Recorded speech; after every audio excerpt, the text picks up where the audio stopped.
So I've been thinking about it for a while, and even though this is something that was obvious to me as a child, it's it's a little more nuanced now that I think about it as an adult.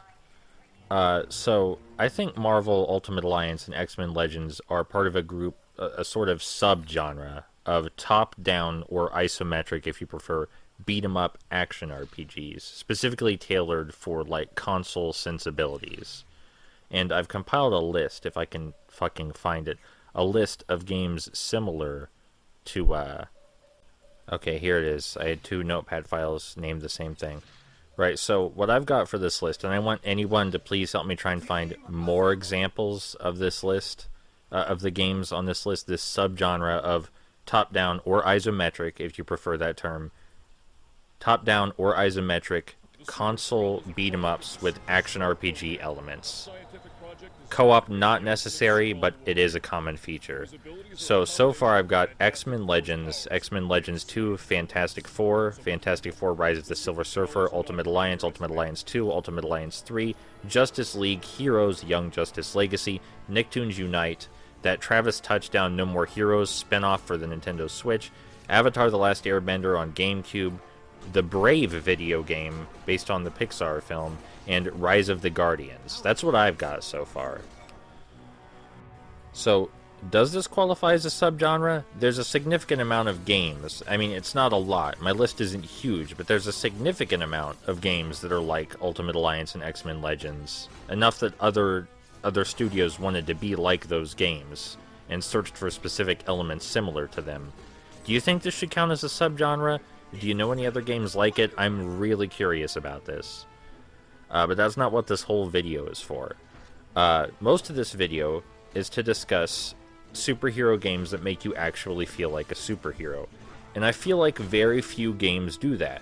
The Spider-Man games are great examples of games that do that because of a feature I'm not sure most people spend much time with, and that's saving people under extremely, extremely tense situations. Like, there's a time limit, buildings are on fire, people are hanging off of buildings, someone needs to get to the hospital right away or they're gonna fucking die, that kind of situation.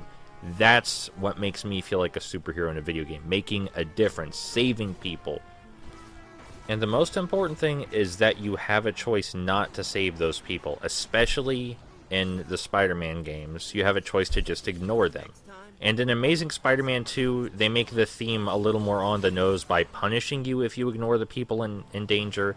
I think that's good, because otherwise most people are just going to ignore them and feel nothing. Sometimes you gotta force people to feel things, you know? You can't always let them get away with it.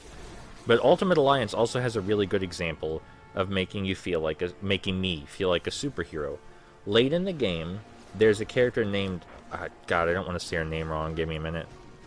Yeah, Lilandra. Late in the game, there's a character named Lilandra, and she's strapped into a torture machine. But also, the ship is gonna fucking explode if you don't disable all these ship exploding devices. And they set it up like you have to choose. You have to choose either to save Lilandra and let the ship blow up, killing everyone, or you let Lilandra die and, stop the ship from blowing up. But you can do both.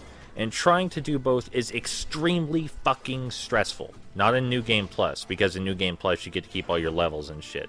But if it's your first time through, trying to do both is nuts.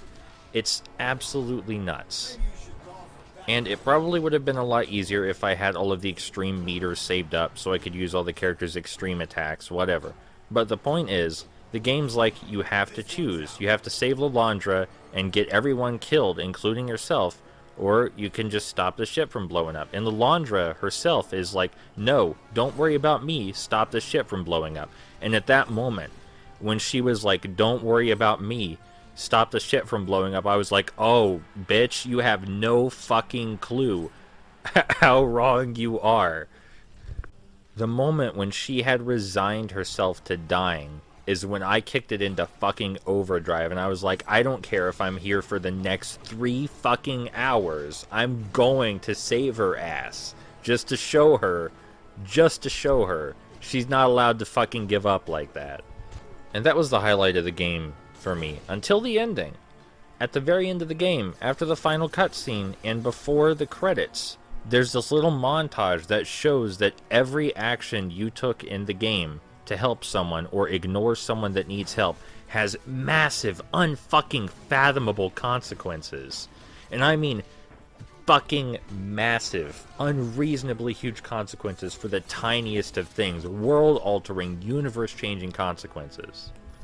You didn't find that mystical seer's jewelry? Well, sorry, now Odin's dead. You didn't find the Valkyrie's sword? Now the Valkyrie's dead, and, Thor doesn't want to talk to you Earthlings anymore. Doesn't want anything to do with it. You fucked up too bad. Those are really tame examples. Those are really tame examples of how fucked up things can get. But every time there's a side quest, pretty much, if you don't do it, the consequences are unfathomably horrible.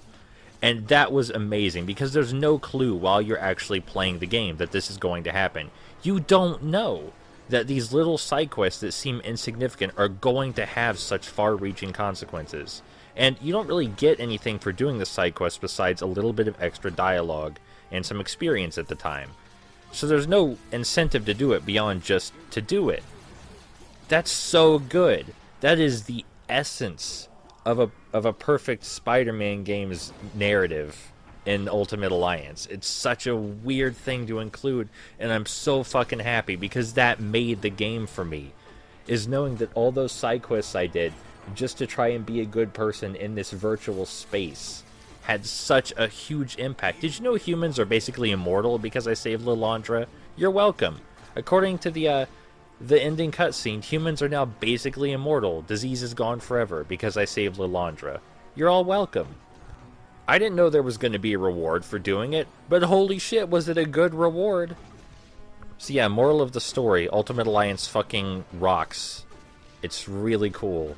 So are the Spider-Man games, and also if you can think of any games in that subgenre I mentioned at the beginning, please do. Thanks.